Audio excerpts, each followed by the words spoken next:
균형이 잡히지 않으면 쓰러지게 되기에 균형은 중요합니다. 그러면 악에 치우친 이 세상은 언제나 균형을 잡게 될까요?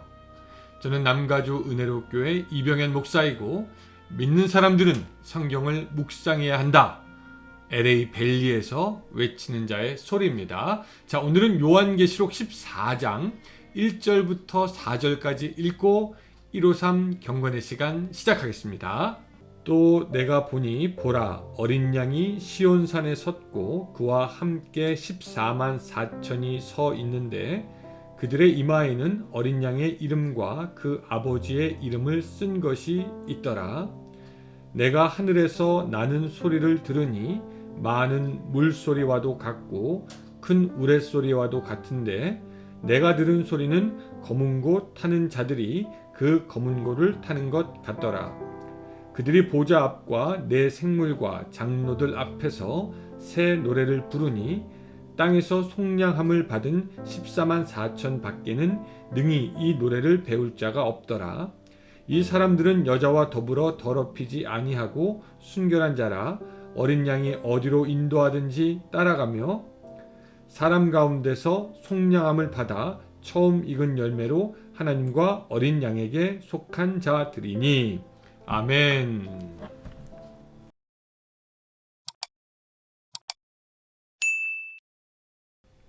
요한계시록을 읽고 묵상하면서 이 새삼 느껴지는 것이, 요한계시록은 균형이 잡힌 책이라는 것입니다. 하나님의 무서운 심판을 이야기하는 듯 보이지만 또한 믿는 자들에게 구원의 은혜에 대해서 이야기합니다. 사탄의 무서운 괴계에 대해서도 이야기하지만 그것을 파하시는 어린 양의 능력에 대해서도 이야기합니다. 악한 인간들의 모습을 고발하지만 또 인내로서 예수 그리스도를 끝까지 따르는 사람들에 대해서도 이야기합니다. 그렇기 때문에 우리가 이 계시록을 이해하려고 할 때에는 이 양쪽의 균형 잡힌 내용들을 다 접하고 듣고 받아들여야 합니다. 두려운 고난이 분명히 있지만 또한 영광의 승리가 있을 것을 알아야 하고요.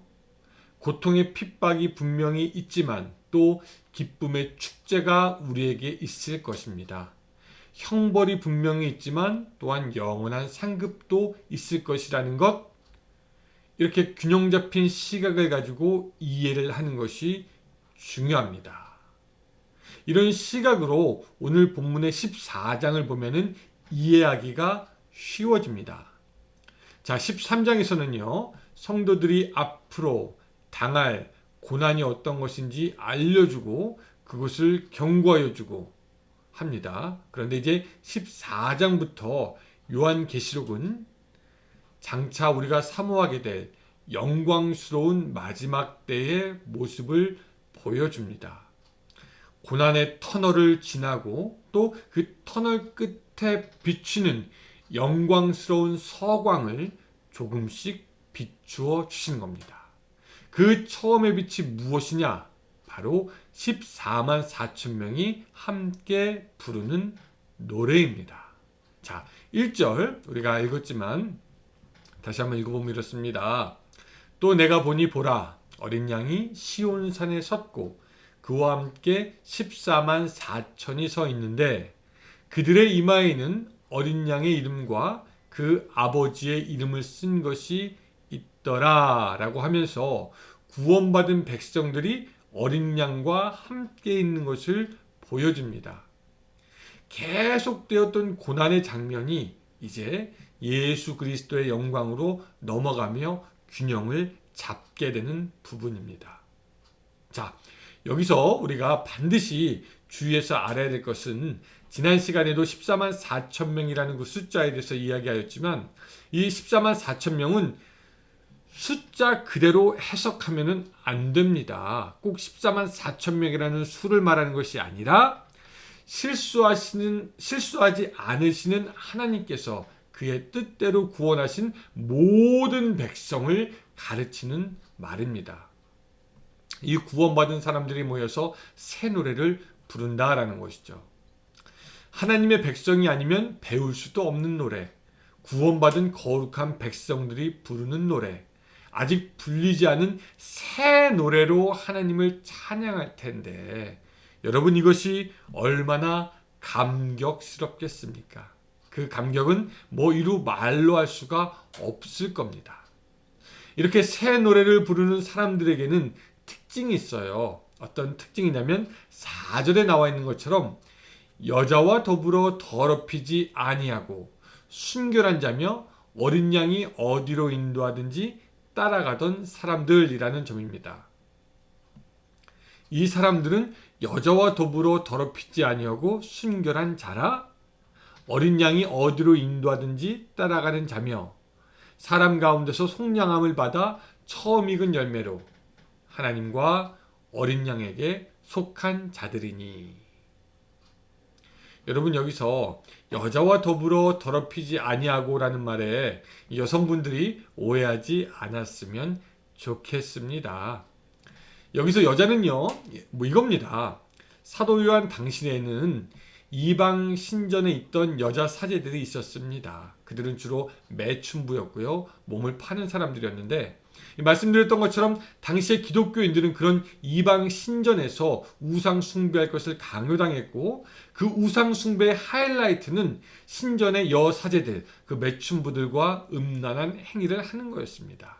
그 여자 사제에게 성도들은 굽혀서 우상에게 절하게 되고요, 믿음을 더럽히게 됩니다. 음란한 행위를 그 여자 사제들이 유혹함으로써 그들의 삶을 타락시키고 영적으로 부패하게 만듭니다. 그래서 여기서 그 여자들로 인해서 더럽히지 않았다라고 하는 사람들이라고 할 것 같으면은 우상 숭배에 참여하지 않은 사람들을 이야기하는 것입니다. 14만 4천 명의 새 노래 이후에 영원한 복음이 선포가 되어지고 이제 하나님의 심판의 추수가 있게 됩니다. 사도 요한은 흰 구름을 보았고 그 구름 위에 인자와 같은 이가 앉았고 머리에는 금 면류관이 있었고요, 손에는 예리한 낫을 가지고 있다고 그렇게 말씀하고 있습니다. 그에게 한 천사가 낫을 휘둘러 거두시라고 요청하니 구름 위에 앉은 이가 낫을 땅에 휘두르게 됩니다. 뿐만 아니라 또 다른 천사가 낫을 휘두르고 땅에 포도를 거두어서 큰 포도주를 틀에 넣는데 그 틀에서 피가 나오는데 마을 굴레 높이까지 나온다고 오늘 본문에서는 1600 스타디온, 지금으로는 180마일까지 피가 흘렀다라는 것을 보여줍니다.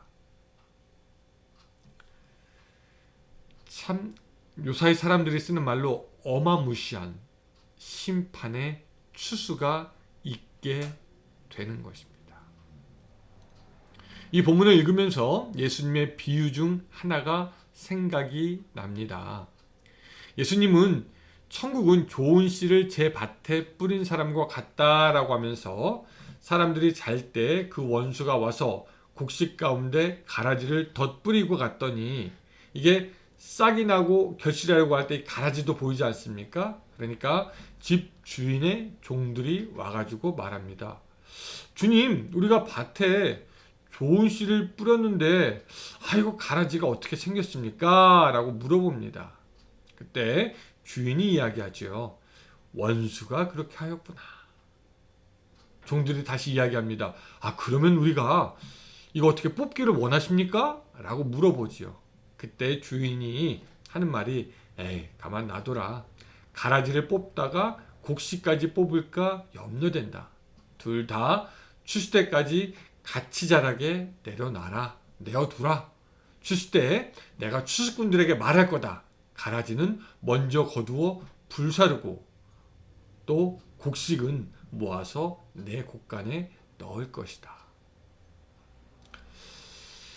여러분 여기서 깨달으셨습니까? 주님이 때가 이르기까지는 가라지도 허락하십니다. 그래서 우리 주위에는요, 지금도 가라지를 볼 때가 있습니다. 곡식처럼 보입니다. 하지만 곡식이 자라나는 것을 방해하고요, 풍성한 추수를 방해하는 가라지가 있습니다. 그러나 때가 이르면 주님은 낫을 들 것이고 추수꾼들도 같이 낫을 들 것이고요. 그 곡식들을 추수하게 될 것입니다. 땅 주인이 낫을 들게 되면은 그것은 잘 자란 곡식은 이제 추수할 시간이 되고 축복의 시간이 됩니다. 왜? 천국 창고에 거둬 들어지기 때문입니다. 그러나 그 추수의 때가 되면은 가라리는 심판의 때를 맞이하게 되는 거죠. 뿌리채 뽑혀 잘려서 타는 듯한 가을 햇빛에 말려지게 될 뿐입니다. 여러분 여기서 참 놀랍지 않습니까? 바로 전에 보았던 바다에서 올라온 짐승들, 그리고 그 짐승들이 만들어 놓은 그 우상들, 그리고 짐승과 우상을 따르며 표를 받는 사람들, 그들은 자기들의 시대가 영원할 것이고 자기들이 스스로 왕노릇할 것이고 자기들의 권세가 계속될 것이라고 생각하였을 겁니다. 그들이 확실하게 계속해서 왕노릇 할 줄로 알았을 겁니다. 그러나 추수의 때는 오고요. 하나님의 심판은 시작이 됩니다. 그 말씀을 이제 13절에서 하고 있습니다. 지금 이후로 주 안에서 죽는 자들은 복이 있도다 하시매 성령이 이르시되 그러하다. 그들의 수고를 그치고 쉬리니 이는 그들의 행한 일이 따름이라. 그렇게 나와 있죠. 또 11절은 뭐라고 말씀합니까? 우상에게 경배하고 표를 받는 사람은 밤낮 쉼을 얻지 못하리라. 그러니까 주 안에서 죽는 자들이 복되다 하는 그 말씀과 얼마나 비교가 됩니까?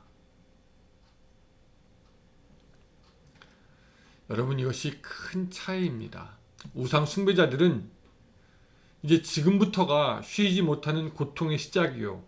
그 고통이 계속될 것인데 반면에 어린 양을 따르는 사람은 혹 어떤 고통의 순간에 있었고 거기서 죽음을 맞이하였더라도 그 순간부터 수고를 그치고 쉬게 된다라는 것입니다. 그리고 저와 여러분도 어린 양을 따라갈 때 영원한 안식으로 들어가게 될 것입니다. 그러니 사랑하는 여러분, 지금 여러분들이 고난의 길을 가고 있다고 해서 낙심할 것이 아니고요. 또 지금의 교회들이 힘든 길을 간다고 해서 시리에 빠질 일이 아닙니다. 왜? 하나님은 당신의 뜻에 따라 결국 회복시키고 세울 것이고요. 이 모든 것의 균형을 맞추고 하나님의 뜻으로 우리를 인도하실 것이기 때문입니다. 오늘 하루 살아가면서 여러분 어떤 일들이 있을 거라고 예상하십니까? 하나님은 균형을 맞추십니다. 밑에 끝까지 내려갔을지라도 하나님은 다시 올리십니다. 그 하나님을 믿고 다시 용기를 내는 여러분들이 되시기를 주님의 이름으로 축원합니다. 기도하겠습니다.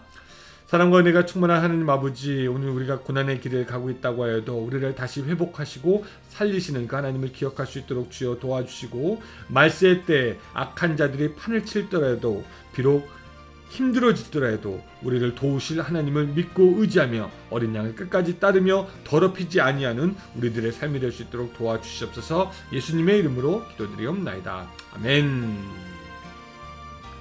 네, 여러분 오늘도 함께 해주셔서 감사하고요. 오늘도 기쁨과 평안이 가득한 하루가 되시기 바랍니다. 안녕히 계세요.